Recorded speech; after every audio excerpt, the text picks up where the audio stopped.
Students, mission merit के अगले video में आपका स्वागत है। 2023 का मॉडल पेपर देख रहे हैं जो बोर्ड के द्वारा जारी किया गया है। वेबसाइट पे भी अवेलेबल है और मैंने इसकी लिंक पीडीएफ की डिस्क्रिप्शन बॉक्स में भी दे रखी है। चलिए स्टार्ट करते हैं विज्ञान के सॉल्यूशन को।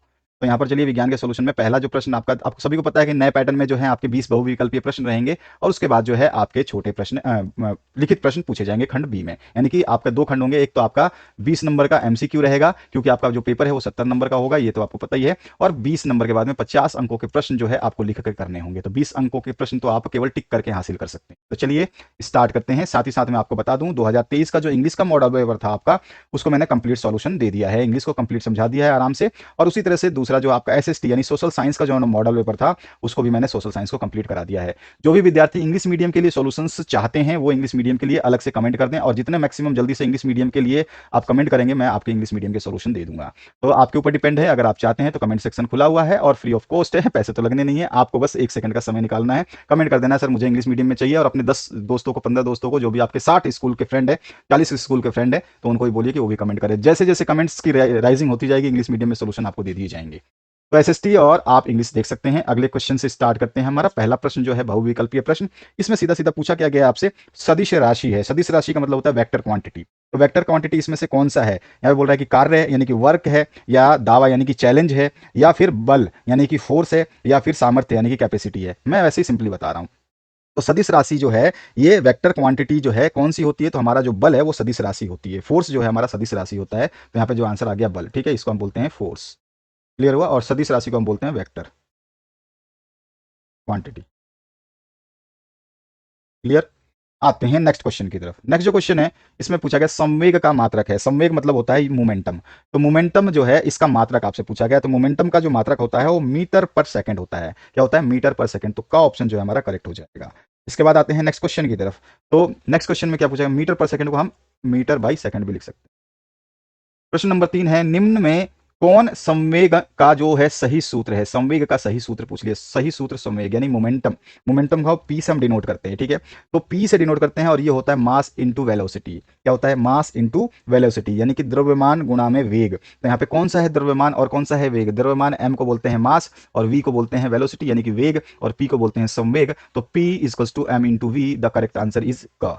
ठीक है, क्लियर हुआ आपको? आते हैं नेक्स्ट प्रश्न पे। नेक्स्ट प्रश्न में आपसे चौथा प्रश्न क्या पूछा गया है ये ध्यान रखिएगा।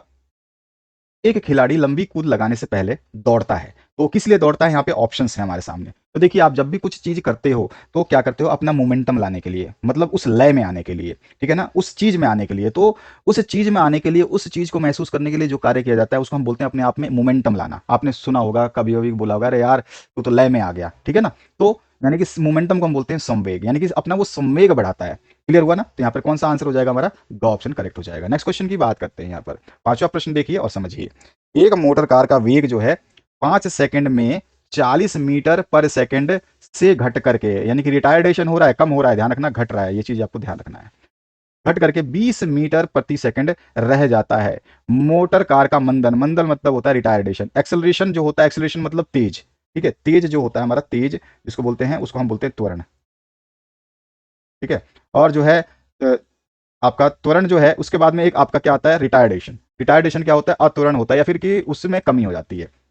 तो देखिए, मोटर कार का वेग जो है वो कितना है? 5 सेकंड में 40 मीटर पर सेकंड। 5 सेकंड में 40 मीटर पर सेकंड, ठीक है। और यहां पर जो है 5 सेकंड में टाइम दिया हुआ है ना, तो यहां पे सेकंड लिख देता हूं। 5 सेकंड में आपका कितना हो रहा है? 40 मीटर पर सेकंड था। और जो है वो क्या हो जा रहा है आपका? घट जा रहा है। 5 सेकंड में 40 मीटर पर सेकंड था और वो जो घट करके 20 मीटर पर सेकंड हो जा रहा है। यानी कि मुझे दिया क्या क्या गया है? तो मुझे दिया गया है टाइम। पहली बात तो टाइम कितना दिया है? 5 सेकंड। 5 सेकंड में उसकी पहली स्पीड जो थी वो कितनी थी? 40 मीटर प्रति सेकंड। यानी कि मैं बोलूं पहली स्पीड यानी कि इनिशियल स्पीड बोलते हैं। तो पहली स्पीड जो है हम क्या बोलते हैं? उसको यू से बोलते हैं, इनिशियल वेलोसिटी जिसको बोलते हैं, इनिशियल या प्रारंभिक वेग जिसको बोलते हैं। प्रारंभिक वेग कितना है? 40 मीटर, ठीक है। तो प्रारंभिक वेग को हमने यू से डिनोट किया 40 मीटर। और अंतिम वेग जो है घट जाने के बाद कितनी रह जाती है? 20 20 मीटर प्रति सेकंड रह जाती है। तो घटने के बाद मतलब इसका अंतिम वेग कितना हो जाता है, जिसको हम v से डिनोट करते हैं, ये हो जाता है 20 मीटर प्रति सेकंड। ये दो तीन चीजें हमारे पास आ गई हैं। हमसे क्या पूछ रहा है, एक्सेलरेशन। एक्सेलरेशन जो है ए का फॉर्मूला आप सभी को याद होगा, अगर आपको याद है तो ही आपसे ये सॉल्यूशन हो पाएंगे, ये ध्यान रखना। क्लियर हुआ ना? तो ये चीज आपको थोड़ा सा नोट कर लेना है। तो मैं यहाँ पे साइड में इसका सोल्यूशन कर रहा हूँ।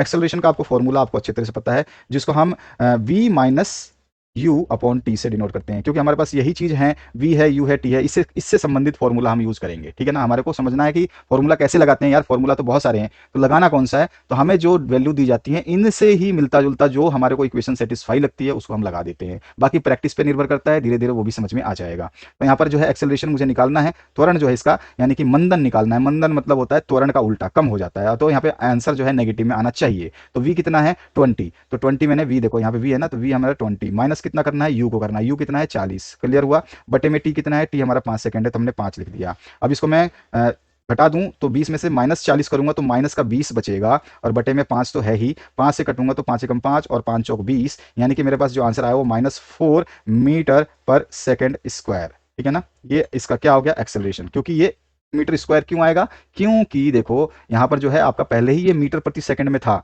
है, और टाइम से आपने डिवाइड किया, मीटर प्रति सेकंड में था। जैसे कि आप समझना इस चीज को, मैं थोड़ा सा आपको एक्सप्लेन कर देता हूं, फिर बाद में क्या होता है बच्चों को बहुत कंफ्यूजन दूर हो जाती है। यहाँ पे देखो 20 मीटर पर सेकंड माइनस हमने किया 40 मीटर पर सेकंड, ठीक है, बटे में क्या था, तो टाइम था, क्या था, 5 सेकंड। अब समझ में आया? चलो 20 में से 40 गया तो क्या बचा था, माइनस का 20 बचा था। ये क्या था, माइनस का 20 जो था ये किस में आएगा, मीटर पर सेकंड में आया। बटे में क्या था, हमारा सेकंड था, क्योंकि 5 से तो अच्छा 5 सेकंड है, तो 5 से इस 20 को काटा तो कितना हो गया, माइनस का 4 हो गया। अब ये माइनस का 4 हो गया, तो माइनस का 4 क्या आया, माइनस का 4 बटे क्या है, सेकंड। और सेकंड को जब यहाँ पे मीटर पर सेकंड है तो यहाँ पर जो है बटे में है सेकंड, तो सेकंड के ऊपर जाएगा तो क्या हो जाएगा, सेकंड स्क्वायर हो जाएगा, नीचे से ऊपर जाते समय सेकंड स्क्वायर हो जाएगा। ठीक है? तो यहाँ पर जो है हमारा क्या हो गया, आंसर इस तरह से लिखा जाता है। तो दो तीन चीजें मैं यहाँ से इरेज कर देता हूँ जो आपको केवल समझाने के लिए लिखी गई थी। तो हमारा जो आंसर आ गया -4 मीटर पर सेकंड स्क्वायर। तो यहाँ पे हमारे को आंसर देखने में कहाँ है ऐसा, उसको देखना है। ठीक है? तो हमारा जो है आंसर क्या आ गया, ए जो है 4 मीटर पर सेकंड स्क्वायर। तो यहाँ पर देखने को मिल रहा है जो आंसर होगा हमारा क्या हो जाएगा, वो हो जाएगा 4 मीटर पर सेकंड स्क्वायर। ठीक है? तो यहाँ पर जो है आंसर क्या आ जाएगा, घ। ठीक है? क्लियर हुआ आपको? अब आते हैं हम नेक्स्ट क्वेश्चन पे। क्लियर हुआ? नेक्स्ट क्वेश्चन पे बढ़े। छठा क्वेश्चन देखिए, 1 किलोग्राम के पिंड की गतिज ऊर्जा 200 जूल है, उसका वेग है, यानी कि इस प्रश्न में मुझे देखो क्या दे रखा है, गतिज ऊर्जा दे रखी है। गतिज ऊर्जा को हम क्या बोलते हैं, काइनेटिक एनर्जी बोलते हैं। सभी को पता है ना, काइनेटिक एनर्जी, गतिज ऊर्जा। ठीक है? ये कितना दे रखा है, 200 जूल। तो ये मेरे को दिया है 200 जूल। क्लियर हुआ? और मुझे प्राप्त क्या करना है, वेग। वेग मतलब होता है वेलोसिटी, तो मुझे वेलोसिटी निकालनी है। अब देखो गतिज काइनेटिक ऊर्जा का एक फॉर्मूला होता है, हम काइनेटिक ऊर्जा को जो है के ई या के से भी डिनोट करते हैं। के ई काइनेटिक ऊर्जा को लिखते हैं 1/2 mv²। सभी को अच्छी तरह से पता होगा ये बात। तो क्लियर हुआ ना? तो यहाँ पर जो है मेरे को 1/2 mv² जो है सीधा सीधा देखना है। अब देखो यहाँ पर जो है सीधा सीधा क्या है कि 1 किलोग्राम है। अब यहाँ पे भार क्या दिया गया है, मास कितना है, तो मैं मेरे को जो क्वेश्चन में मास दिया गया है वो कितना दिया गया है, मास दिया गया है 1 kg। ठीक है? किलोग्राम, ये भी ध्यान रखना है। तो यहाँ पर मेरे को 1/2 mv², के ई का मान कितना दिया हुआ मेरे को, के ई बराबर दिया है 200 जूल। ठीक है? तो 1/2 यानी कि 200 बराबर क्या हो जाएगा, 1/2 1/2 mv²। भाई ये भी गतिज ऊर्जा का फॉर्मूला है, ये गतिज ऊर्जा का फॉर्मूला है। ठीक है? और गतिज ऊर्जा की वैल्यू भी दे रखी है, तो ये दोनों क्या हुए, आपस में बराबर हुए, तो इन दोनों को बराबर कर दिया। ठीक है?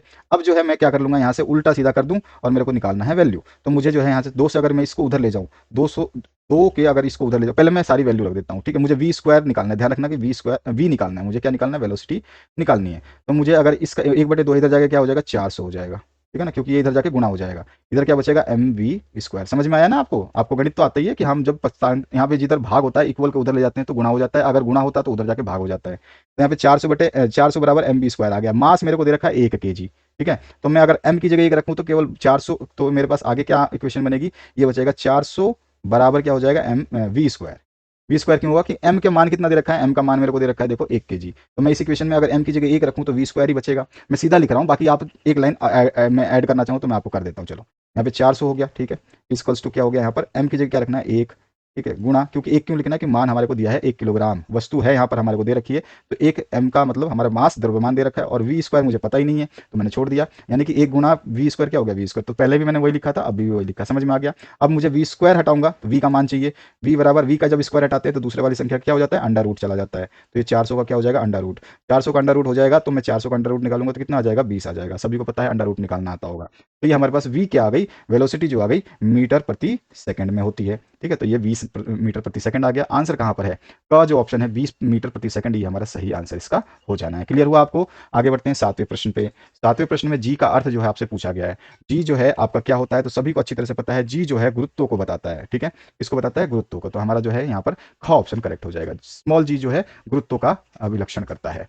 इसके बाद आते हैं नेक्स्ट क्वेश्चन पे, उपखंड ख। अब जो है यहाँ पर जो उपखंड ख आ चुका है, इसको हम देखते हैं। क्लियर हुआ? तो ये हमने देखा अभी तक फिजिक्स के क्वेश्चंस, जितने भी थे क्वेश्चंस फिजिक्स से रिलेटेड थे, सारे क्वेश्चंस जो हैं ये फिजिक्स से थे। इस खंड में हमने कितने क्वेश्चंस देखे, 7 क्वेश्चंस फिजिक्स से रिलेटेड। अब आते हैं हम यहाँ पर दूसरे इसके खंड, उपखंड ख में। तो यहाँ पे देखिए, यहाँ पे जो है आपका केमिस्ट्री यूज की जा रही है। तो 8वां प्रश्न केमिस्ट्री सेक्शन से, केनाल रे की खोज किसने की? तो सभी को पता है ई गोल्डस्टीन ने जो है केनाल रे की खोज की थी। का ऑप्शन इसका सही हो जाएगा। इसके बाद जो 9वां प्रश्न है उसकी बात करते हैं। 9वें प्रश्न में क्या बोला गया है? 9वें प्रश्न में बोला है निम्नलिखित में तत्व नहीं है। तत्व की बात हो रहा है। तत्व जो होते हैं आप जानते हैं एलिमेंट्स बोलते हैं, कागज एलिमेंट नहीं होता, तत्व नहीं होता। तो हमारा जो ग ऑप्शन है ये करेक्ट हो जाएगा। क्लियर हुआ आपका? नेक्स्ट जो क्वेश्चन है उसकी बात करते हैं। 10वें प्रश्न में देखिए, निम्नलिखित वाक्यों को पढ़ करके सही विकल्प का जो है आपको चयन करना है। तो सभी विकल्पों का चयन, सही विकल्प का हमें दोनों क्वेश्चंस दिए गए हैं, इनको आंसर्स दिए गए, इसको पढ़ना है, फिर हमारे पास ऑप्शंस 4 दिए गए, इनमें से सेलेक्ट करना है। उस अवस्था में कणों की अवस्था अत्यधिक क्रमित होती है। यानी कि यहाँ पे सीधा सीधा क्या बोल रहा है कि जो रेगुलर पैटर्न होता है, कैसा होता है इनका pattern, regular pattern, regular pattern. ठीक है, ये आपसे बोला जा रहा है क्वेश्चन में, ये रेगुलर पैटर्न के होते हैं। ठोस यानी कि सॉलिड, क्या होते हैं, ये सॉलिड होते हैं ये। और दूसरा जो इसमें कथन दिया गया है, ठोस अवस्था में कणों में आकर्षण बल सबसे कम होता है। यहाँ पर ये सबसे बड़ी गलती है कि ठोस जो होगा, मजबूत जो होगा, उसमें कणों में जितना ज्यादा आकर्षण होगा वही ठोस होता है। ठीक है, अगर आकर्षण नहीं होगा तो वो ठोस नहीं कहलाएगा, फिर वो क्या हो जाएगा, द्रव हो सकता है, गैस हो सकता है, क्योंकि वो ढीले होंगे, कण ढीले होंगे। जैसे कि आप पत्थर उठाइए तो वो ठोस है, यानी कि उसके अंदर आकर्षण बल बहुत ज्यादा है, एक दूसरे से कण बहुत तरीके से रेगुलर पैटर्न में चिपके हुए हैं। ठीक है, क्लियर हो गया? यानी कि ठोस अवस्था में अत्यधिक क्रमित होते हैं, ये वाला पैटर्न जो है ये फॉलो होता है, लेकिन आकर्षण बल नहीं होता, ये गलत कथन है। इसका मतलब जो है, यानी कम होता है, ये गलत कथन है। इसका मतलब जो है केवल असही है, हमारा का ऑप्शन बिल्कुल सही बता रहा है। इसके बाद 11वां प्रश्न देखिए, इसमें क्या बोल रहा है, निम्नलिखित में से कौन टिंडल प्रभाव को प्रदर्शित करेगा, दर्शाता है या प्रदर्शित करेगा? तो इनमें से दूध जो है हमारा टिंडल प्रभाव को जो है प्रदर्शित करता है, लेकिन स्टार्च विलियन भी करता है, सम केसेस में स्टार्च विलियन भी करता है। लेकिन अगर आपके सामने इस तरह से क्वेश्चन आए तो आपको ख ऑप्शन करेक्ट करना है, लेकिन मैं बोलूंगा कि घ ऑप्शन भी करेक्ट है, दोनों ही करेक्ट है। क्लियर हुआ? तो वैसे जब एग्जाम में क्वेश्चन पेपर आएगा तो उसमें ये गलती नहीं मिलेगी, क्वेश्चन गलत नहीं होते हैं एग्जाम में, बहुत ही रेयर, भाई किसी की किस्मत अच्छी हो जब जाके किसी साल 2-4 सालों में कोई एक पेपर में कोई एक क्वेश्चन गलत होता है। बहुत बारीकी से चेक करके क्वेश्चन पेपर बनाए जाते हैं। मॉडल पेपर नॉर्मली बनाए जाते हैं, इसमें ज़्यादा स्मेलिंग मिस्टेक्स की ध्यान नहीं रखी जाती हैं। ठीक है, बाकी जो क्वेश्चन पेपर है वो उसका डिज़ाइन अच्छे तरीके से किया जाता है। इसमें अगला जो प्रश्न है, बार बार यहाँ पे ये नकल नहीं है, ये नमक है। क्या है ये? नमक। ठीक है, मैं लिख देता हूँ, क्या है ये? नमक। ये जो है आपसे पूछ क्या रहा है, नमक तथा कपूर के मिश्रण को पृथक किया जाता है। तो नमक और कपूर के मिश्रण को हम जानते हैं, अपनी हमने केमिस्ट्री अच्छी तरह से पढ़ रखी है, मिश्रण को पृथक जो करते हैं उस विधि को हम बोलते हैं ऊर्ध्वपातन द्वारा। ठीक है ना, तो घ ऑप्शन जो आपका करेक्ट हो जाए। नेक्स्ट जो क्वेश्चन है 13वां, बहुत अच्छा टेक्निक क्वेश्चन है और अच्छा क्वेश्चन है, प्यारा सा क्वेश्चन है। देखिए इसमें क्या पूछ रहा है आपसे इसमें पूछ रहा है 300 केल्विन तापमान को सेल्सियस इकाई में मान क्या होगा? तो यहाँ पे 300 केल्विन है, तो देखो हमेशा जो हो केल्विन किसके बराबर होता है, केल्विन जो है, मैं ठीक है बड़ा लिख रहा हूँ, केल्विन जो होता है ये क्या होता है, ये किसके बराबर होता है, ये होता है सेल्सियस। ठीक है, और प्लस में इसमें 273 जुड़ता है, इसके बराबर होता है 273। ठीक है, अब ये हो गया केल्विन का फॉर्मूला। यहाँ पर क्या है, 300 केल्विन, यानी कि मेरे को क्या दिया गया है, ध्यान रखना है, यही चीज तो मुझे देखनी है, यही चीज तो समझनी है। मुझे दिया गया है 300 केल्विन। ठीक है, केल्विन का मान मेरे को दे दिया है, बराबर में ये पूछ क्या रहा है, सेल्सियस का मान मुझे बताना है। तो सेल्सियस तो मुझे निकालना है, तो सेंटीग्रेड तो मैं छोड़ देता हूँ, इसको मान लिया सेल्सियस को सेंटीग्रेड लिख दिया मैंने शॉर्ट फॉर्म में, और प्लस में क्या है यहाँ पे 273 है। क्लियर हुआ? अब मैं जो सेंटीग्रेड को इधर रखूंगा, प्लस का 273 इधर आएगा तो क्या हो जाएगा, 273 माइनस का हो जाएगा। तो यहाँ पे 300 तो था ही हमारे पास, इसमें से क्या हो जाएगा, 273 इधर आके क्या हो जाएगा, माइनस हो जाएगा। और जब इसको हम 273 को माइनस करेंगे 300 केल्विन में से, ये हटा दो डिग्री का साइन, और ये आ जाएगा हमारा डिग्री सेंटीग्रेड के बराबर। तो यहाँ पर जो है 300 में से 273 जाएगा तो कितना आ जाएगा आपका, 27। यहाँ पे आ जाएगा हमारे पास 27 डिग्री आ गया इसका आंसर सेंटीग्रेड। ठीक है ना, तो सेंटीग्रेड हमसे पूछा था, 27 आया आंसर, तो हमारा जो घ ऑप्शन है यहाँ पर, ये वाला सी डी ऑप्शन ये करेक्ट हो गया। इसके बाद आते हैं नेक्स्ट क्वेश्चन पे। आपको समझ में आ गया हो कैलकुलेशन आपको। नेक्स्ट जो ग पार्ट है जिसमें हम बायोलॉजी के बारे में बात करेंगे। यहाँ पे 14 नंबर क्वेश्चन है, इसमें क्या पूछा गया है, कोशिका भित्ति मुख्यतः किसका बना होता है। तो कोशिका भित्ति जो है मुख्यतः किसकी बनी होती है, तो बनी होती है सेल्यूलोज की। ग ऑप्शन जो है आपका करेक्ट हो जाएगा। नेक्स्ट जो क्वेश्चन है इसमें आपसे पूछा गया है, यदि अंतर्द्रावी जालिका यानी कि ईआर जो है पर राइजोसोम्स हटा दिए जाएं तो कौन सी प्रतिक्रिया जो है बाधित होगी। तो राइजोसोम्स के हटाने से जो है उनका प्रोटीन संश्लेषण नहीं हो पाएगा। क्या नहीं हो पाएगा, ये किस में काम करते हैं, प्रोटीन संश्लेषण के लिए काम करते हैं। अगर यही नहीं रहेंगे तो क्या नहीं होगा, प्रोटीन संश्लेषण नहीं होगा। ग ऑप्शन जो है आपका करेक्ट हो जाएगा। नेक्स्ट जो क्वेश्चन है उसकी बात करते हैं। यहाँ पूछा गया क्लोरोफिल का प्रयोग करके प्रकाश संश्लेषण करने वाले वर्ग को कहते हैं। तो जो क्लोरोफिल जो है पादपों में पाया जाता है तो उनको हम क्या बोलेंगे, प्लांटी। प्लांटी को हम हिंदी में क्या पादपीय वर्ग बोलते हैं और इंग्लिश में प्लांटी बोलते हैं। इसके बाद जो नेक्स्ट क्वेश्चन है 17 नंबर। 17 नंबर जो क्वेश्चन है इसमें देखिए पूछा गया, नीचे दिए गए चित्र में प्रश्नवाचक चिन्ह के इस अंतर्गत आने वाले वस्तु के अंगक का नाम लिखिए। तो यहाँ पर जो चित्र है आपको प्रश्नवाचक जो है मिटा हुआ है, यहाँ पर ये आपका क्वेश्चन टैग था सपोज करो, ठीक है, क्वेश्चन में मिस्टेक है। तो यहाँ से पूछा क्या गया है, ये वाली जगह का जो ये गोले में दिखा रखा है छोटा सा खाली जगह, ये आपसे पूछा गया है। तो यहाँ पर जो है उस अंग का जो है आपको नाम लिखना है। तो यहाँ पर अगर आप देखोगे तो ये जो चीज़ कहलाती है, ये क्या कहलाती है हमारी, तो इसको हम क्या बोलते हैं, यहाँ पर देख सकते हो आप, इसको हम बोलते हैं ख ऑप्शन। ठीक है, क्या बोलते हैं, तो इसको हम बोलते हैं संकुचनशील घानी। ठीक है, संकुचनशील हानि। और इसको जो है हम कॉन्ट्रैक्टाइल वॉक्यूल इंग्लिश में बोलते हैं, तो कॉन्ट्रैक्टाइल वॉक्यूल। इसके बाद आते हैं नेक्स्ट क्वेश्चन पे। तो ध्यान रखोगे आप, अगर आपने डायग्राम याद होगा तभी आपको पता होगा कि इसमें से ऑप्शन क्या होगा, संकुचनशील धानी बोलते हैं इसको। आते हैं नेक्स्ट क्वेश्चन पे, क्वेश्चन नंबर 18। पुष्पी पादप अथवा पौधे जिनके बीज फलों के अंदर ढके होते हैं तथा जिनके बीजों का विकास अंडाशय के अंदर होता है जो बाद में फल बन जाते हैं, उस वर्ग को हम क्या कहते हैं। तो इस वर्ग को जो है हम कहते हैं एंजियोस्पर्म। क्या कहते हैं, एंजियोस्पर्म। तो यहाँ पे ग ऑप्शन जो है इसका करेक्ट हो जाएगा। नेक्स्ट जो क्वेश्चन है 19 नंबर। 19 नंबर में आपसे पूछा गया ओजोन परत के लिए अत्यंत हानिकारक जो है वो कौन सी गैस है, आपको बतानी है। तो CFC जो है सबसे ज्यादा हानि पहुंचाती है ओजोन को, क्लोरोफ्लोरोकार्बन जिसका फुल फॉर्म नेम है। इसके बाद 20वां जो प्रश्न है इसमें पूछा गया फलीदार पौधों की जड़ों में पाए जाने वाले बैक्टीरिया करते हैं। तो फलीदार पौधों में चाहे कहीं भी ये बैक्टीरिया जो है क्या करते हैं, नाइट्रोजन का स्थिरीकरण करते हैं। इसके बारे में बड़ा क्वेश्चन आएगा, उसको हम बाद में डिस्कस नीचे करेंगे। यहाँ पे का आंसर जो है इसका करेक्ट हो जाएगा। आते हैं खंड ब में जो कि 50 अंकों का पूरा रहेगा। 20 अंक हमने यहाँ से MCQ करके प्राप्त कर लिए हैं। अब आते हैं हम 50 अंकों की तरफ। 50 अंकों में पहला जो प्रश्न है उपखंड का उसकी बात करते हैं। यहाँ पूछा गया न्यूटन का विषयक द्वितीय गति नियम जो है आपको लिखना है और इसके आधार पर जो है बल और संवेग यानी फोर्स और मोमेंटम। ठीक है, यहाँ पे जो है फोर्स और मोमेंटम का जो है F और P। ठीक है, फोर्स और मोमेंटम का जो है परिवर्तन में संबंध जो है स्थापित करना है। जब आपका फोर्स और मोमेंटम में कोई चेंजेस होता है कुछ भी आपस में तो क्या होता है उसको हम देखेंगे। न्यूटन का जो है द्वितीय नियम की बात करें तो न्यूटन का द्वितीय गति का नियम के अनुसार जो है किसी वस्तु के संवेग में परिवर्तन की दर, ध्यान रखना है, संवेग में परिवर्तन की दर उस वस्तु पर आरोपित बल के क्या होती है, समानुपाती होती है। समानुपाती मतलब बिल्कुल उसके बराबर होती है। यानी कि फोर्स की बात करूं यानी कि बल की बात करूं तो बल जो होता है उसको हम लिखते हैं इस हिसाब से, बल बराबर होता है द्रव्यमान गुना में त्वरण, यानी force is equals to mass into acceleration. Clear हुआ, आपको समझ में आया ये चीज। इसके द्वितीय नियम में, द्वितीय नियम का सूत्र ही कहता है कि फोर्स जो है वो मास गुणा त्वरण के बराबर होता है, यानी कि बल जो है मास गुणा त्वरण के बराबर होता है। ये आपका द्वितीय नियम कहता है, सेकंड लॉ कहता है। ठीक है, अभी क्लियर हो गया आपको, बस ये अगर आपको याद रहेगा तो भी कोई टेंशन नहीं है। अब बल तथा संवेग में के संबंध में जो है परिवर्तन में संबंध हम आपको बता देते हैं, इसको आराम से समझ लीजिए। देखो बल अभी अभी मैंने आपको बताया, बल जो होता है वो द्रव्यमान गुणा में समय त्वरण होता है। तो त्वरण जो है, द्रव्यमान मतलब मास, ठीक है, ये होता है मास और त्वरण होता है एक्सेलरेशन। ठीक है, शॉर्ट फॉर्म लिख रहा हूँ। तो यहाँ पर जो है बल जो है द्रव्यमान गुणा में त्वरण हो गया। तो मास द्रव्यमान को m से डिनोट करते हैं, त्वरण को a से, तो और बल को f से। तो f बराबर क्या हो गया, m गुणा a। ठीक है, और m जो है मैं m को m लिखता हूँ और a जो है, ए जो है ये आपका एक्सेलरेशन जिसको हम त्वरण बोल रहे हैं। ये त्वरण का जो फॉर्मूला होता है ना, एक छोटा सा त्वरण क्या होता है, डेल वी अपॉन में डेल टी। यानी कि बोलते हैं वेग में परिवर्तन की दर को त्वरण कहते हैं। आपको डेफिनेशन याद होगा, वेग में परिवर्तन, वेग क्या है, ये रहा वेग, और इसमें परिवर्तन किसके साथ होता है, समय के साथ। तो वेग में जितना परिवर्तन होता है समय अनुसार उसको हम क्या कहते हैं, एक्सेलरेशन यानी कि त्वरण कहते हैं। तो मैं इस ए की जगह del V upon del T लिख सकता हूं। तो इस ए को मैंने रिप्लेस किया डेल वी और डेल टी में। ये क्लियर हुआ आपको इस चीज से। अब एक चीज और कर दूंगा, बस खत्म हो जाएगा। संवेग का जो है फॉर्मूला क्या होता है, मैंने आपको स्टार्टिंग में MCQ कराया था दूसरा तीसरा नंबर, तो उसमें बताया संवेग का फॉर्मूला होता है P जो है, P से मोमेंटम होता है और मोमेंटम संवेग कहते हैं, और संवेग जो होता है मास गुणा में आपका वेग होता है। मास मतलब मास द्रव्यमान गुणा में वेग होता है, या फिर बोल सकते हैं मैं यहाँ पे लिख देता हूँ आपका जो है द्रव्यमान गुणा में वेग होता है। ठीक है, वेग होता है यानी कि ये वेलोसिटी हो गई। मैं अगर शॉर्ट फॉर्म में इसको वेलोसिटी लिख देता हूँ और द्रव्यमान को लिख देता हूँ मास।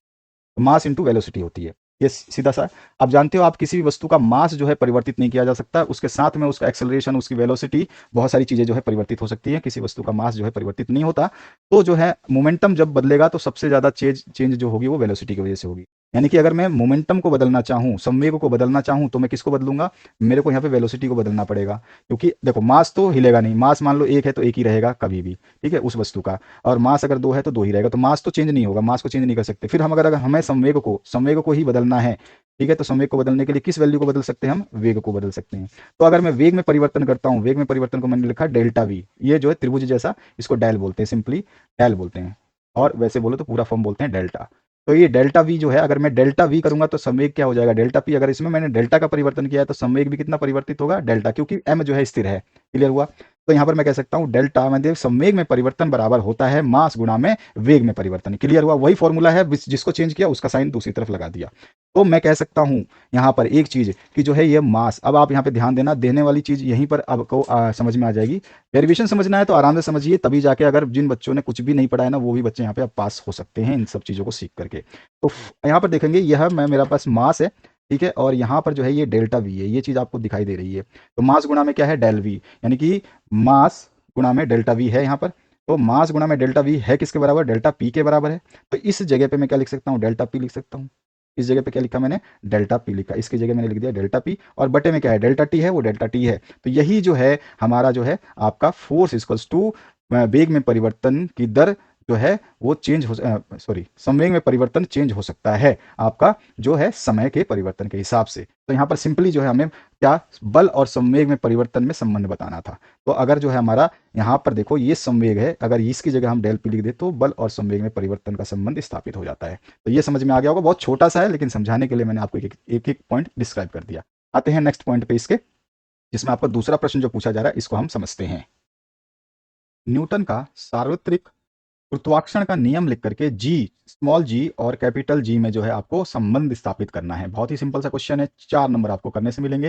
चलिए स्टार्ट करते हैं इस क्वेश्चन के सॉल्यूशन को। समझिए कि न्यूटन का सार्वत्रिक गुरुत्वाकर्षण का नियम क्या कहता है। इस नियम के अनुसार किन्हीं दो पिंडों के बीच कार्य करने वाला आकर्षण बल, ध्यान रखना है, कार्य करने वाला आकर्षण बल पिंडों के द्रव्यमानों के गुणनफल, ठीक है, के अनुक्रमानुपाती तथा उनके बीच की दूरी के वर्ग, ध्यान रखना, स्क्वायर के क्रमानुपाती होता है।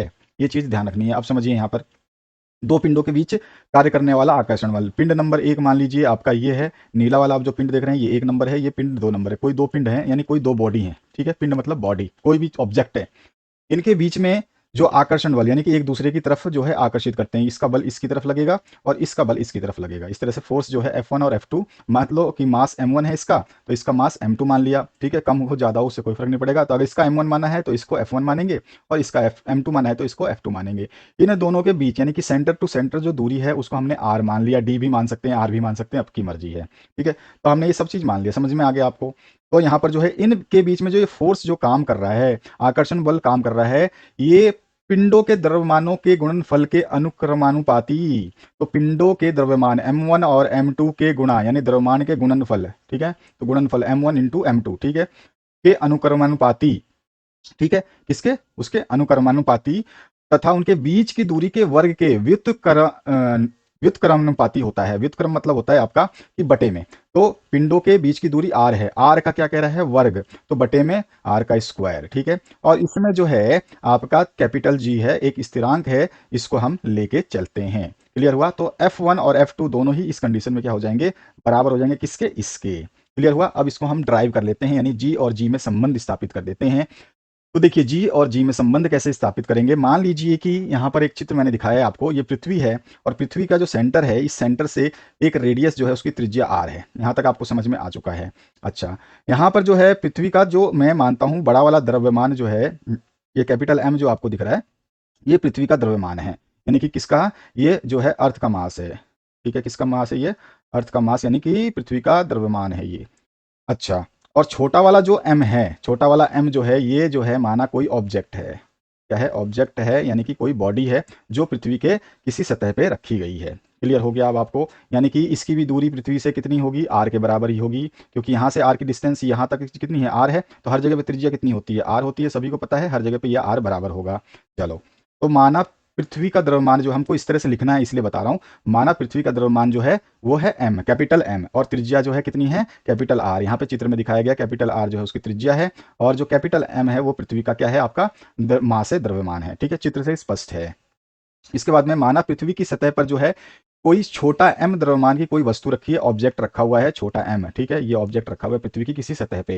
ठीक है, इस स्थिति में जो है पृथ्वी द्वारा वस्तु यानी कि इस ऑब्जेक्ट पर जो है लगाया गया आकर्षण बल कितने का होगा, तो अभी अभी हमारा जो है मैंने बताया कि पृथ्वी जो होगा, मास जो है वो हम इसको हटा देते हैं, ये मास ऑफ अर्थ लिखा हुआ है, मास ऑफ अर्थ है ना, मास ऑफ अर्थ यानी कि पृथ्वी का द्रव्यमान गुणा में मास जो है ऑब्जेक्ट, क्योंकि हम दोनों के क्या इस मास का और पृथ्वी के मास का, अभी अभी हमने ऊपर जो देखा कि दोनों मासों का गुणनफल होगा, जी स्थिरांक आएगा साथ में, जी तो रहेगा ही, मैंने बताया कि जी स्थिरांक है तो जी रहेगा, और दोनों मासों का क्या हो जाएगा, गुणा हो जाएगा, और बटे में इन के जो दूरी है वो इनकी आपस में दूरी कितनी है, तो देखो पृथ्वी का द्रव्यमान जो है कितना है आपका, कैपिटल एम है जो कि सेंटर में होगा, तो सेंटर से इसकी एम की दूरी कितनी है, ये आर ही है, त्रिज्या के बराबर ही है। तो यहाँ पे इन दोनों के द्रव्यमानों का बीच का आर का क्या होगा, स्क्वायर होगा, तो यहाँ पे हम क्या लिख सकते हैं कि जो अर्थ का रेडियस है उसका स्क्वायर, समीकरण एक जो है हमारा यहाँ पे बन जाता है। बस यहाँ पे आपको समझाया कि मास मास जो है ये अर्थ का है, और रेडियस जो है ये अर्थ का है, चाहे तो कैपिटल एम और कैपिटल आर लिख सकते थे, बस ई की जरूरत नहीं है, आप चाहो तो हटा सकते हो।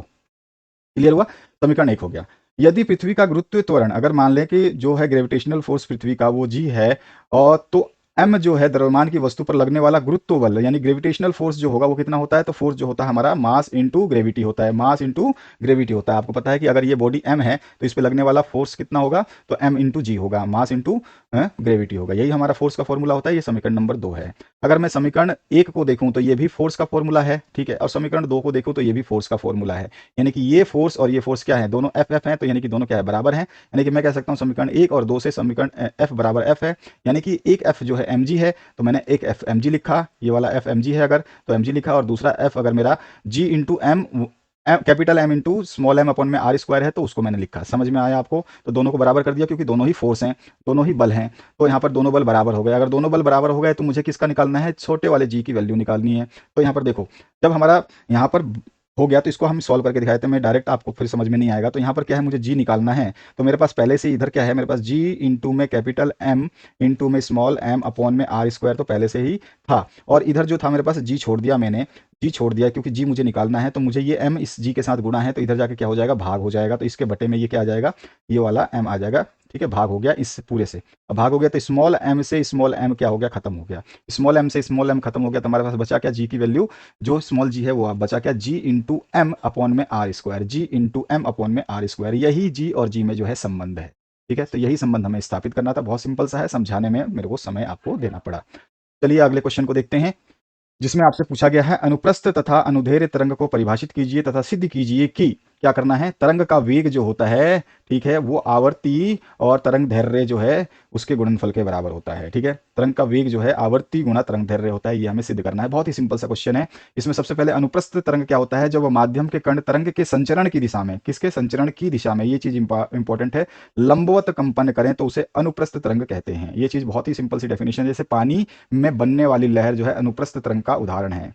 इसके अलावा अनुदैर्ध्य तरंग जो होती है, जब माध्यम के कण तरंग के संचरण की दिशा के समानांतर, दिशा के क्या है, समानांतर, यहाँ पे दिशा के लंबवत, ये चीज आपको दिखना है, संचरण की दिशा कैसी है, दिशा के लंबवत है, और ये दिशा के समानांतर कंपन करें तो उसे अनुदैर्ध्य तरंग कहते हैं। और इस तरंग का एग्जाम्पल जो हमारा कैस कौन सी होती है, जो आपकी ध्वनि तरंगे जो हम बोल रहे हैं और आप जो सुन रहे हैं, ये सारी की सारी क्या है, दिशा के समानांतर होती हैं, सामने वाले तक सीधे स्ट्रेट पहुंच जाती हैं। ठीक है, तो ये हमारा जो है, हमने अनुप्रस्थ और अनुदैर्ध्य तरंगों को परिभाषित कर दिया। अब हम तरंग का वेग बराबर आवर्ती गुणा में तरंग दैर्ध्य को प्रूव करते हैं, सिद्ध करते हैं। चलिए आराम से समझ लेते हैं इसको भी, पूरा प्रश्न पत्र आपको समझ में आ चुका होगा अब तक। तरंग का वेग, आवर्ती और तरंग दैर्ध्य में संबंध जो है हमें बताना है। ठीक है, तरंग का वेग, आवर्ती और तरंग दैर्ध्य में, तरंग का वेग, आवर्ती और तरंग दैर्ध्य में संबंध हम बता देंगे। सबसे पहली चीज, तरंग कैसा होता है, इस तरह से तरंग चलता है, साइनसोइडल वेव बोलते हैं इसको। ठीक है, इस तरह से चलता है, ऊपर फिर नीचे, जितना ऊपर उतना नीचे, जितना ऊपर उतना नीचे। जब ये एक बार अपनी जगह से चलता है स्टार्टिंग से, और इस तरह से चलते हुए अपना पहले पॉइंट पे टच करता है, उसके बाद वापस नीचे आके अपने दूसरे पॉइंट को टच करता है, तो जैसे जिस लाइन से शुरू हुआ था जिस लाइन पे एंड होता है, तो ये बोलते हैं इसको एक टाइम काल, एक समय काल बोलते हैं। ठीक है, यहाँ पे जिसको टी से डिनोट कर सकते हैं। और जो ये वेग के बीच की दूरी है जिसको हम लैम्डा से तरंगदैर्घ्य जो है हम बताते हैं, ठीक है, विस्थापन इसका जो है। तो यहाँ पर जो है लैम्डा जो है ये क्या है, विस्थापन, मतलब ये तरंगदैर्घ्य यहाँ से यहाँ जाने में कितनी दूरी तय कर रही है, लैम्डा। फिर यहाँ से आगे जो इस जगह तक जाएगी फिर से क्या करेगी, ये लैम्डा। तो इस तरह से लैम्डा क्या है, इसका विस्थापन है। और इसमें ये विस्थापन जो ने इसने यहाँ से यहाँ तक का जो राइस प्राप्त किया है, ये कैसे प्राप्त किया है, तो इस आपका टी समय में प्राप्त किया, क्लियर। तो टी समय में जब प्राप्त किया है तो विस्थापन में जो लगा है उसमें समय टी लगा हुआ है, तो हम जो है इसकी तरंग का वेग जो है, वेलोसिटी को हम क्या लिख सकते हैं, लैम्डा बटे में टी, क्लियर हुआ, विस्थापन बटे में लगा समय। ये समझ में आ गया आपको कि वेलोसिटी क्या होती है, विस्थापन बटे में समय, यही होता है ना वेलोसिटी, दूरी बटे में समय। तो दूरी कितनी तय करी आपकी, लैम्डा, और समय कितना लगा, टी। तो यहाँ पर एक चीज हमें पता होता है, आवर्ती, आवर्ती को जो हम बोलते हैं एन, एन से क्या बोलते हैं, एन मतलब आवर्ती, आवर्ती को हम एन से डिनोट करते हैं, जिसको इंग्लिश में बोलते हैं फ्रीक्वेंसी, सुना होगा आपने, ठीक है। तो फ्रीक्वेंसी जो है एन से डिनोट की जाती है, हमेशा एन से ही मैक्सिमम मानी जाएगी, कभी कभी एफ से भी मानी जाती है। तो जिसको हम आवर्ती फ्रीक्वेंसी एन से डिनोट करते हैं, ये होता है आवर्ती एक बटे में टी, यानी कि एक बटे में टी जो होता है ये आवर्तकाल है इसका, ये फिक्स से होता है हमेशा हमेशा, ठीक है ना। किसी भी चीज की आवर्ती जो होती है वो एक बटे में टी होती है, यानी कि एक बटे में समय, क्लियर हुआ। तो अगर मैं देखूं, ध्यान से देखना कि यहाँ पर जो है v, ये क्या है आपका, वेलोसिटी है, यानी कि वेग है, क्लियर हुआ। और वेग जो है यहाँ पर एक बटे में टी क्यों लिख सकता हूं मैं, तो यहाँ पर एक बटे में टी कैसे लिख सकता हूँ कि ये जो है आपका लैम्डा और टी, ठीक है ना, लैम्डा और टी, वी क्या है था आपका लैम्डा बटे में टी, तो लैम्डा बटे में टी था, तो लैम्डा बटे में टी का मतलब क्या हुआ कि एक बटे में टी गुणा में लैम्डा बराबर क्या होता है, लैम्डा बटे में टी, एक बटे में टी गुणा लैम्डा क्या हो गया वापिस से लैम्डा बाई में टी। तो मैंने एक बटे एन कहा, इसको केवल एक बटे में, ये जो बटे में टी था ना इसको एक बटे टी में बदल दिया, एक बटे में टी में इसलिए बदला क्योंकि इसकी जगह क्या मैं लिख सकता हूँ, एन लिख सकता हूँ। तो वेलोसिटी जो होती है वो आवर्ती गुणा में विस्थापन होता है, यानी कि तरंगदैर्घ्य होता है, ठीक है ना, समझ में आया। वेलोसिटी वेग, तरंगदैर्घ्य और आवर्ती में संबंध बताना था, तो ये हमारा संबंध, अब यही तो हमें बताना है, यानी कि तरंग का वेग जो है बराबर किसके होता है, आवर्ती गुणा में तरंगदैर्घ्य के बराबर होता है, यही हमें बताना था, यही प्रूव करना था, तो हमने ये प्रूव कर दिया। वेग बराबर में आवर्ती, एन को आवर्ती अभी बताया मैंने, आवर्ती होती है, और लैम्डा जो है तरंगदैर्घ्य होता है, ठीक है। वेग v जो है ये चाल है, मैंने आपको बता दिया है। तो यहाँ पे मेरे को आवर्ती पता थी कि n बराबर एक बटे टी होता है, तो मैंने इसको एक बटे टी के रूप में जो है चेंज कर दिया, इसको एक बटे टी के रूप में इस तरह से लिख दिया, ठीक है, इस तरह से लिखूंगा मैं इसको क्योंकि ये इसी का रूप है, सेम टू सेम वही चीज है। अब एक बटे टी की जगह मैं क्या लिख सकता हूँ, एन लिख सकता हूँ, वही चीज मैंने यहाँ पे एन डाल दिया, तो लैम्डा जो है एज इट इज उतार दिया, तो यहाँ पर जो है वेलोसिटी हो गया एन लैम्डा, क्लियर हुआ। आगे बढ़ते हैं नेक्स्ट क्वेश्चन। आर्किमिडीज का सिद्धांत स्पष्ट कीजिए। और चांदी का अपेक्षित घनत्व जो है 10.8 है, पानी का घनत्व 10 मीटर क्यूब किलोग्राम पर मीटर है, तो आपसे एसआई मात्रक में चांदी का घनत्व जो है क्या होगा ये आपको बताना है। तो पहले आर्किमिडीज का सिद्धांत समझते हैं। तो जब किसी वस्तु को तरल में डुबोया जाता है, कोई भी वस्तु आंशिक रूप से या पूरी तरह से, आप भी कभी तैरने की कोशिश करी हो पानी जहाँ पे में गए हो वाटर पार्क में, तो वहाँ पे जैसे आप जाते हो तो ऐसा नहीं है कि आप सीधे जो है डूब जाते हो, आपको डूबने में समय लगता है क्योंकि नीचे से भार आपको जो है महसूस होता है, वो कौन सा, पानी का।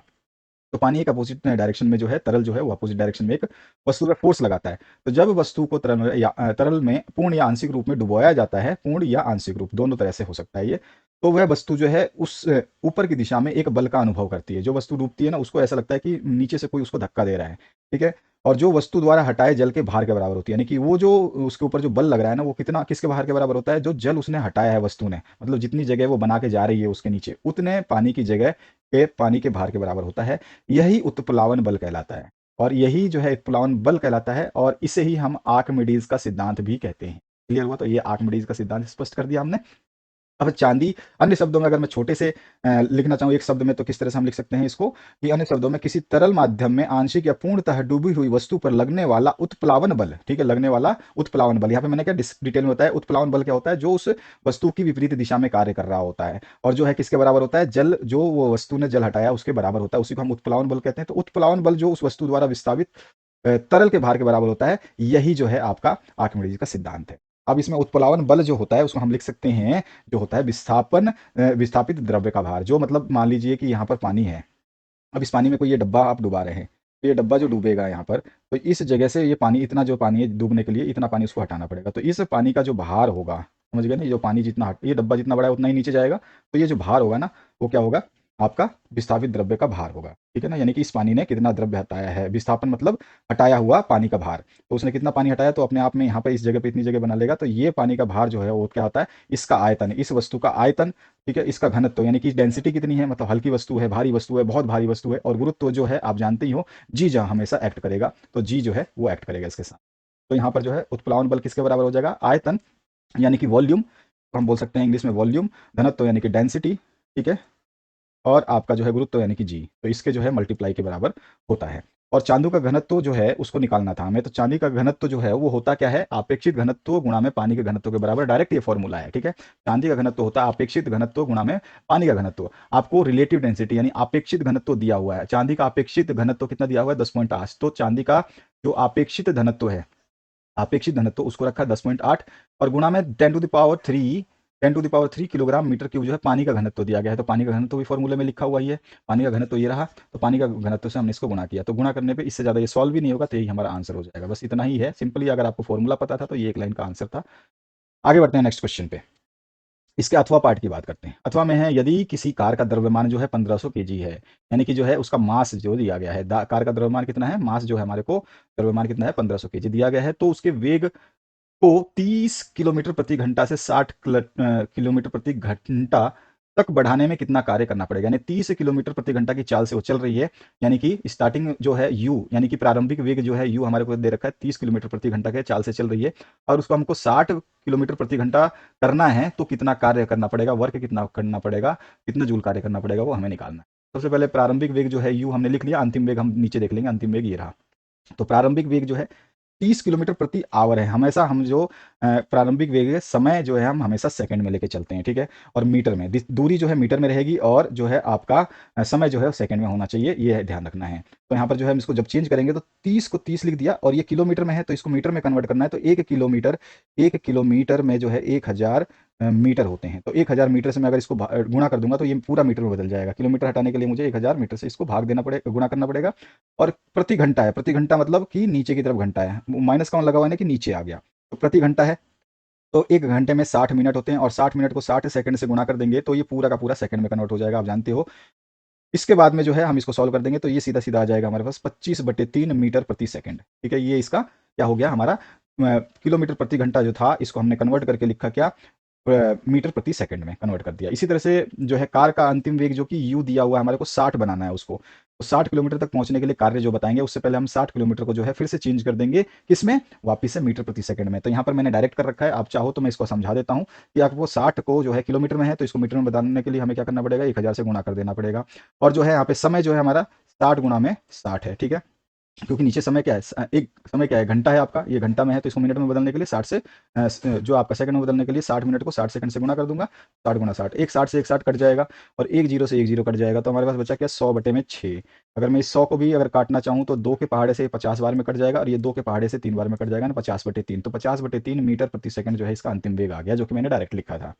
अब इसलिए कार का प्रारंभिक जो है गतिज ऊर्जा क्या होगी, यानी काइनेटिक एनर्जी की बात कर रहा है, तो काइनेटिक एनर्जी हम जानते हैं हाफ एम वी स्क्वायर होता है। तो ये प्रारंभिक में एम वी की जगह क्या आ जाएगा, प्रारंभिक है तो प्रारंभिक में तो हमने यू माना है, तो एम यू स्क्वायर हो जाएगा, ठीक है। तो हाफ लिखा, के जी यानी कि एम मास हमें द्रव्यमान पता है, ठीक है, काइनेटिक एनर्जी हमें बतानी है ना, पहले काइनेटिक एनर्जी निकालेंगे जूल, प्रारंभिक और अंतिम एनर्जी में से जो एनर्जी माइनस कर देंगे तो वही हमें एनर्जी जरूरत पड़ेगी तो वहां तक पहुंचने के लिए, तो प्रारंभिक ऊर्जा निकाल लेंगे। तो प्रारंभिक ऊर्जा इस तरह से निकलेगा, ये फॉर्मूला है, यहाँ पर हमने 500 रखा, और यू की स्क्वायर, यू की वैल्यू कितनी दे रखी है, 300 किलोमीटर प्रति आवर, इसको हमने सेकंड में कन्वर्ट कर दिया, 25/3 मीटर प्रति सेकंड है, तो 25/3 मीटर प्रति सेकंड का स्क्वायर, ठीक है, ये हमने इसके फॉर्मूले में डाल दिया। और इसको जब सॉल्व कर देंगे, आप गुणा करके देख लेना, 25 को 1500 से गुणा कर लेना, बटे में 3 कर देना, या फिर आप इसको सीधा ऐसे काट सकते हो कि 15 को ये 750 बार में कट गया।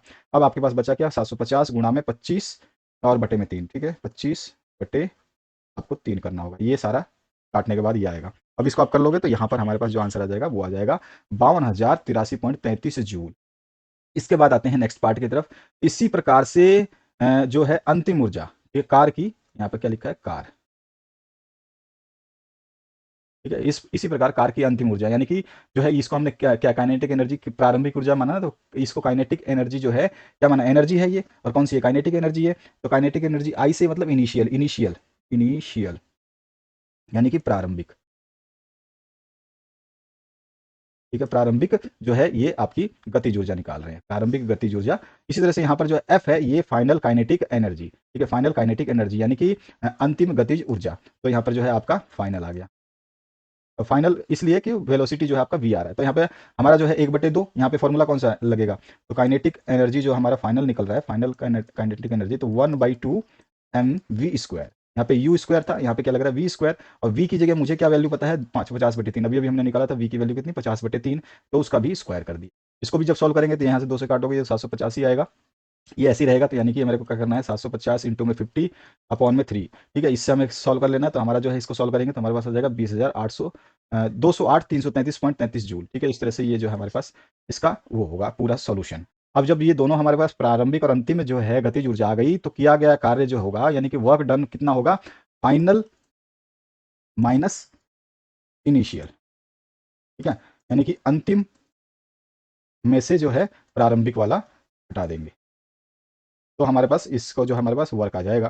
तो किया गया कार्य क्या हो जाएगा, गतिज ऊर्जा में परिवर्तन, गतिज ऊर्जा में कितना परिवर्तन हुआ, तो हमारा फाइनल माइनस में इनिशियल, ठीक है, kinetic energy final minus kinetic energy initial, यानी कि प्रारंभिक गति अंतिम गतिज ऊर्जा में से प्रारंभिक गतिज ऊर्जा को माइनस कर देंगे। तो हमारे पास दोनों वैल्यू थी, तो ये अंतिम वाली है, और प्रारंभिक हमने 52,083 निकाली थी, दोनों को माइनस किया तो आ गया 1,56,250 जूल जो है हमने कार्य करना पड़ेगा इस स्टेज, मतलब 30 को 60 तक लाने के लिए। तो इस तरह से सोल्यूशन हुआ। अगले क्वेश्चन की बात करते हैं। यहाँ पर जो है आपका उपखंड ख में जो है आपका पहला प्रश्न पूछा गया, परमाणु के नाभिक में कौन सा अवपरमाणुक कण विद्यमान है, तो परमाणु के नाभिक में प्रोटॉन, ठीक है, प्रोटॉन जो है अवपरमाणुक विद्यमान है, 1 नंबर मिल गया। इसके बाद देखो यहाँ पर जो है दूसरा क्वेश्चन में 3 पार्ट पूछे गए हैं, इन 3 पार्टों को जवाब देने हैं कि तत्व एक्स में प्रोटोनों की संख्या तो 13 है, इलेक्ट्रॉनों की संख्या भी 13 है, और न्यूट्रॉनों की संख्या 14 है, तो आपको बता देना है। देखो सीधे सीधा पहला क्वेश्चन पूछा गया एक्स के परमाणुओं की संख्या और नाम बताइए, तो इसमें जो है एक्स तत्व जो है की परमाणु संख्या जो है कितनी है, 13 है, क्योंकि हमारे बता रखा है इसने, और साथ ही साथ ये अगर 13 है इसकी परमाणु संख्या, तो ये तत्व जो है एल्युमिनियम है, Al है, ठीक है। इसके बाद जो है दूसरा प्रश्न इसमें क्या पूछा गया है, एक्स की संयोजकता तथा संयोजी इलेक्ट्रॉनों की संख्या बतानी है। तो अगर आपको पता है कि एक्स जो है आपका क्या है एल्युमिनियम है, तो इसकी संयोजकता जो है 3 होती है, ठीक है, और संयोजी इलेक्ट्रॉनों की संख्या भी इसमें 3 ही होती है, आपको अच्छी तरह से क्लास में बताया होगा।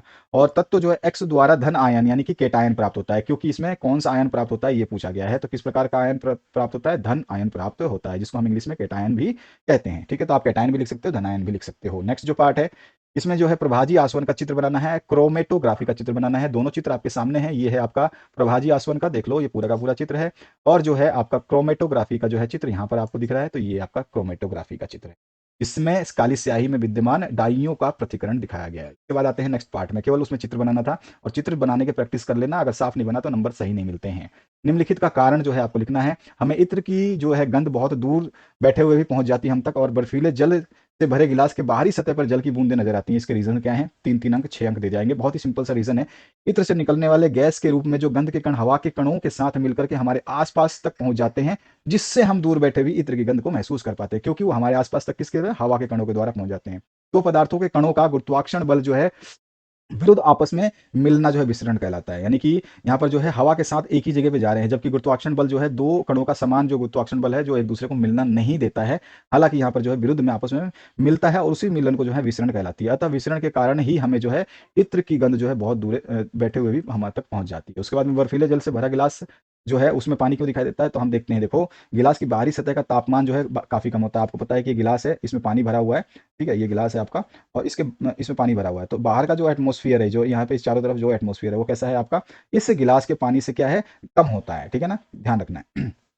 तो यहाँ पे गिलास की बाहरी सतह का तापमान जो है काफी कम होता है, जिसके कारण जो है वायु में उपस्थित जल वाष्प की ऊर्जा ठंडे पानी से भरे गिलास की सतह के संपर्क में आकर के कम हो जाती है, ठीक है। इसकी ऊर्जा जो यहाँ पर जो है जो हवा है, और जो ये बाहरी सतह है, यहाँ पर ये गिलास है, इसकी बाहरी सतह कौन सी है, ये बाहरी सतह, ये बाहरी सतह, ये कैसी है, ठंडी है, ठीक है ना। तो यानी कि ठंडी है मतलब कम है, कौन से जो एटमोस्फियर है बाहर का, उस एटमोस्फियर से ज़्यादा ठंडी है, तो ये एटमोस्फियर गर्म है, इसका जो पानी है यहाँ पे टच करता जाता है, तो उसकी जो ऊर्जा होती है ना, ये ऊर्जा जो है क्या बदल जाती है, द्रव में बदल जाती है। तो वाष्प की जो ऊर्जा है ठंडे पानी से भरे गिलास के सतह पर संपर्क में आकर के कम हो जाती है, और जो ऊर्जा क्योंकि वो ठंडे संपर्क में आ रही है और कम होने की वजह से वो द्रव अवस्था में बदल जाती है, जो जल की बूंदों के रूप में जो हमें नजर आने लगती है। अतः बर्फीले जल से जो भरे गिलास की बाहरी सतह जो है वो जल की बूंदे नजर आती हैं वहां पर। अगला जो प्रश्न है उसको देख लेते हैं। इसके अथवा पार्ट में क्या पूछा गया आपसे, मिश्रण और तथा यौगिक और निलंबन तथा कोलाइड विलयन में जो है आपको विभेद यानी कि अंतर बताने हैं। तो मैंने देखो मिश्रण बता दिया है, मिश्रण और यौगिक आमने सामने लिख दिया है, तो पहला अंतर आपको बता देना है, 3 नंबर का, तो 3 अंतर तो कम से कम बताने हैं, मैंने यहाँ पे 4-4 5-5 अंतर लिख रखे हैं। दूसरा अंतर इस तरह से आप सामने सामने लिख दोगे इसके बाद तीसरा अंतर, चौथा और पांचवा अंतर, ठीक है। तो ये आपका मिश्रण यौगिक का हो जाएगा। और इसके बाद में आपसे निलंबर और कोलाइड का पूछा जाएगा, तो निलंबर और कोलाइडिंग में भी आपको 3 कम से कम लिख देना है। मैंने अपने हिसाब से सब ज़्यादा ही लिखे हैं, जो आपको अच्छा लगता है, जो आसानी से याद कर पाओ ना, उसको आपको लिख लेना है, ठीक है। तो इस तरह से ही आपका आंसर हो गया। इसका खंड ब आपका जो आता है, इसमें ग खंड है, जिसमें 4 अंक का प्रश्न में पूछा जा रहा है, यदि किसी कोशिका का संगठन किसी भौतिक या रासायनिक प्रभाव के कारण नष्ट हो जाता है तो क्या होगा, तो कोशिका की मृत्यु हो जाएगी, जो मैंने यहाँ पे आपको स्पेशली समझा दिया है। 4 अंक का प्रश्न पूछा गया, लेकिन हालांकि ये 4 अंक का प्रश्न नहीं है, ध्यान रखना, बोर्ड में ये 4 अंकों का नहीं पूछा जाएगा, छोटा पूछा जाएगा। यहाँ पे नाइट्रोजन चक्र क्या है और इसका वर्णन करना है। तो नाइट्रोजन चक्र क्या होता है कि नाइट्रोजन जो हमारे पर्यावरण में विद्यमान है, ये क्या करते हैं, ये जो है न्यूक्लिक अम्ल, कुछ डीएनए, कुछ आरएनए और कुछ विटामिन और जैसे अणुओं का जो है ये भाग से बने हुए होते हैं, ठीक है। और ये जो है जैविक कई जैविक यौगिकों में भी ये पाए जाते हैं, और ये जो है पृथ्वी में घूमते रहते हैं नाइट्राइट्स और नाइट्रेट्स के अणुओं के रूप में या उनकी तरह, ठीक है, क्योंकि ये हमेशा उसी रूप में बदल दिए जाते हैं, या तो फिर वो पौधे नाइट्राइट्स बना देंगे या फिर जीव जो है उनके द्वारा जो उनका उपयोग कर लिया जाएगा। कभी कभी तो जो है जीवाणु हैं जो आपके निम्नीकरण करके उनको भी नाइट्रेट्स में, नाइट्रोजन में परिवर्तित कर देते हैं। तो ये नाइट्रोजन चक्र जो है ये किसी न किसी रूप में फिर से वापिस पानी की वर्षा और फिर वाष्प बनकर हवा में उड़ जाता है, फिर वापस बादल में जो है पानी के साथ में जो अम्लीय वर्षा होती है उसके रूप में गिर जाता है। तो ये नाइट्रोजन चक्र जो है ये चलता रहता है, कभी वाष्प से कभी बारिश से, इस तरह से घूमता रहता है। तो वही नाइट्रोजन चक्र होता है, इसी को नाइट्रोजन चक्र कहते हैं, जिसको मैंने यहाँ पे डिटेल में लिख करके समझाया है। और इस चक्र को जो है मैंने यहाँ पे बनाया है, अगर आपने इसको डिटेल को पढ़ लिया है, आपको समझ में आ चुका है, तो आप जो है सावधानी से इस एक बार डायग्राम को समझना, वही चीज जो ऊपर लिखी गई है वही चीज बताया गया है। पौधों द्वारा अवशोषण हो जाता है, मिट्टी में उपस्थित नाइट्रोजन के यौगिक जो है उनको पौधे द्वारा अवशोषित कर लिया जाता है। और तड़ित नाइट्रोजन स्थिरीकरण जो है, जब बिजली चमकती है उसकी वजह से जो है और बारिश होती है, उससे जो है वो स्थिरीकरण आकर के फिर से मिट्टी में उपस्थित हो जाते हैं।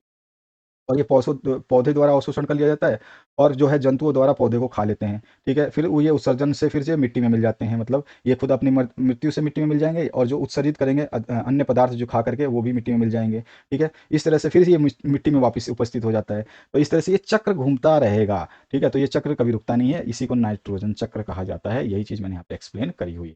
और जैसा मैंने बताया कि यदि आपको पीडीएफ प्राप्त करना है किसी भी विषय का, तो आप व्हाट्सएप पे हमारे संपर्क कर सकते हैं, ठीक है। ये चीज़ आपको ध्यान रखनी है। नेक्स्ट पार्ट जो है आपकी उसकी बात करते हैं। इसमें मिट्टी की उर्वरकता को बनाए रखने में खाद और उर्वरक की भूमिका। देखो खाद जो है ना ये आपका मानव निर्मित होता है, ठीक है। इसमें थोड़ा सा ये कम जो है पोषण प्रदान करते हैं, ये जो है अल्प मात्रा में पोषण प्रदान करते हैं, ठीक है।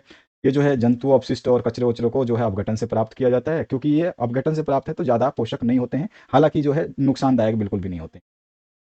और जो है इसकी उर्वरकता तो बढ़ती है, लेकिन इतना जो है कार्बनिक यौगों की मात्रा इसमें ज़्यादा नहीं होती है, तो इसलिए जो है इसकी मिट्टी की संरचना में ज़्यादा जो है अधिक मात्रा में जो है सुधार जो है कर सकती है कार्बनिक मात्रा में। इसके कारण जो है रेतीली मिट्टी में पानी को रखने की क्षमता भी बढ़ती है। चीनी मिट्टी में जो कार्बनिक पदार्थों को अधिक मात्रा में जो उसमें पानी होती है कार्बनिक पदार्थों में, जो चीनी मिट्टी में क्या पानी सूखता नहीं है, तो निकालने में जो है ये सहायता करती है, जिससे पानी उसमें एकत्रित नहीं होता। तो ये खाद की भूमिका है खेती में। और उर्वरक जो है थोड़ा सा कॉस्टली आता है, क्योंकि जो है ये व्यावसायिक रूप में जो कंपनियों के द्वारा तैयार किया गया पोषक पादप जो है पादप पोषक बोल सकते हैं। इसमें नाइट्रोजन होते हैं, फॉस्फोरस होते हैं, पोटेशियम वगैरह सब कुछ होते हैं। ये जो है पत्तियों, शाखाएं और फूलों के लिए जो है वृद्धि के लिए और स्वस्थ पौधों की प्राप्ति के लिए उपयोग किया जाता है। अधिक उत्पादन के लिए उर्वरक का उपयोग जो है होता है, परंतु ये आर्थिक दृष्टि से यानी कि महंगे पड़ते हैं, इनको खरीद करके यूज करना पड़ता है। और उर्वरक का जो है उपयोग बड़े ध्यान से करना पड़ता है, क्योंकि इसकी मात्रा जो है सदुपयोग रूप से करनी चाहिए, नहीं तो जो है खेती बर्बाद हो जाती है। खुराक की जो है उचित मात्रा के बारे में, किस समय देना है इसके बारे में, और जो है कितना उर्वरक देना है, कौन सा उर्वरक देना है, उर्वरक देने से पहले क्या करना है, उसके बाद क्या करना है, इन सब सावधानियों को रखना पड़ता है।